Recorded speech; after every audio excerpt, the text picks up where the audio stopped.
அடியார்களாக தெரிவு செய்ய வேண்டும் அப்படி என்கிற செய்தி. ஆனால் சமூகத்தில் மிக கவலைக்கிடமான செய்தி, அந்த கடைசி 10 நாட்கள் தான் பெருநாளைக்கான எல்லா வேலைப்பாடுகளும் என்ன செய்கிறது, ஆரம்பமாகிறது.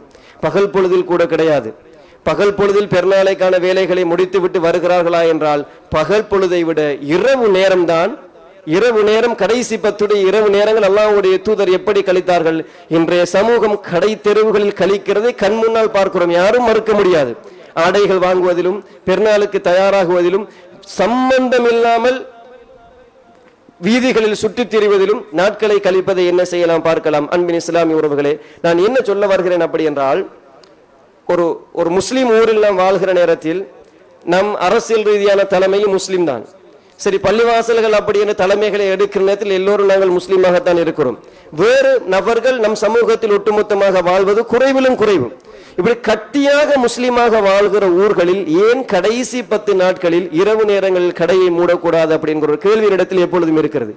எல்லோரும் நாம் தான் வியாபாரம் செய்ய போகிறோம், நாம் தான் பொருட்களை வாங்க போகிறோம், நாம் தான் வியாபாரியாகவும் இருக்க போகிறோம். எனவே நம் அனைவருக்குள்ளும் ஒரு புரிந்துணர்வு வந்து நம் ஏரியாவில் இருக்கக்கூடிய முஸ்லிம் ஊர்கள், இந்த பகுதியில் இருக்கக்கூடிய முஸ்லிம் ஊர்கள் ஏன் இரவில் 8 மணிக்கு பின்னால் கடை அடைத்து விட்டு எல்லோரையும் இரவு தொழுகைக்கு வரக்கூடாது, அப்படிப்பட்ட நடவடிக்கை நாம் எடுக்கக்கூடாது. நினைத்தால் எடுக்கலாம். அப்படிப்பட்ட ஒரு அழகான வாழ்க்கையை நம் ஊருக்குள் என்ன செய்யலாம், அமுல்படுத்தலாம்.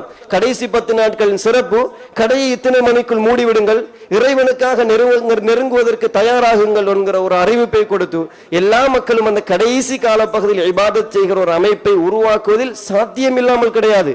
மிக சுலபமான விடயம், மிக சுலபமான விடயம். அல்லாஹு தஆலா, ஒருவேளை நீங்கள் யோசிக்கலாம், இரவு நேரத்தில் நாங்கள் கடைகளை எல்லாம் அடைத்து விட்டால் வியாபாரம் கொண்டு விடுமா? கிடையாது. நீங்கள் இறைவனுக்காக நெருங்கினால் இறைவன் நிச்சயம் உங்களை என்ன செய்ய மாட்டான், கைவிட மாட்டான். இறைவன் உங்களை பன்மடங்காக்கி என்ன செய்வான், தருவான். அப்படி ஒரு வியாபாரம் செய்துதான் பொருளாதாரம் வருகிறது. அந்த பொருளாதாரம் தேவையில்லை, விட்டுவிடுங்கள்.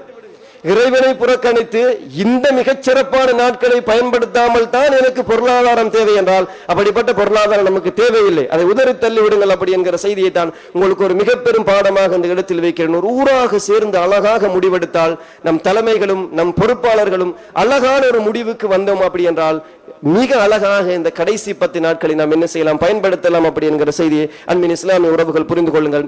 அதற்கப்பால்